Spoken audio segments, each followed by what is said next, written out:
Kaafiye Mobile Clinic.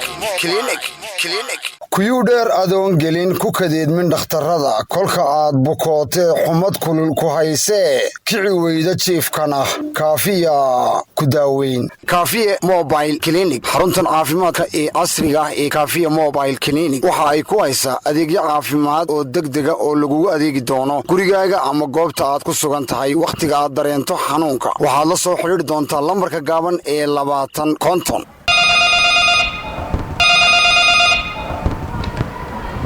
Hello, السلام عليكم. والله الكسو دو كافيه موبايل كلينيك ها. هاي والله محد بهنيت.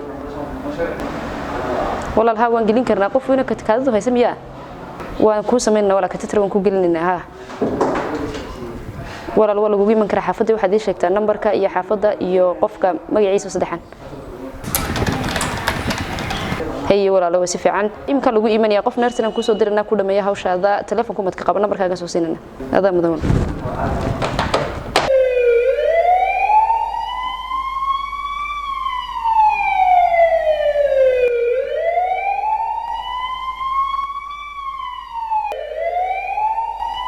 Kaafiye Mobile Clinic adeegyada caafimaad ee uu kugu iman doono goobta aad ku sugan tahay ee uu ku qabanayo waxa kamid ah xaaladaha caafimaadka sida baaritaanka bukaanka jilicda san ee aan markaasi ay ku adag tahay isbitaal geyntu gelinta kateetarka kaadida iyo tuumbada cuntada qofka bukaanka lagu siiyo daawasiinta bukaanka ku sugan guriga talaalka xanuunka Jones Adka baaritaanka dhiigkarka iyo macaanka iyo dhammaan baahiyaha caafimaad ee asaasiga ah oo si degdeg ah kugu qaban doono Kaafiye Mobile Clinic wixii faahfaahina kala xiriir telefoonada hortaada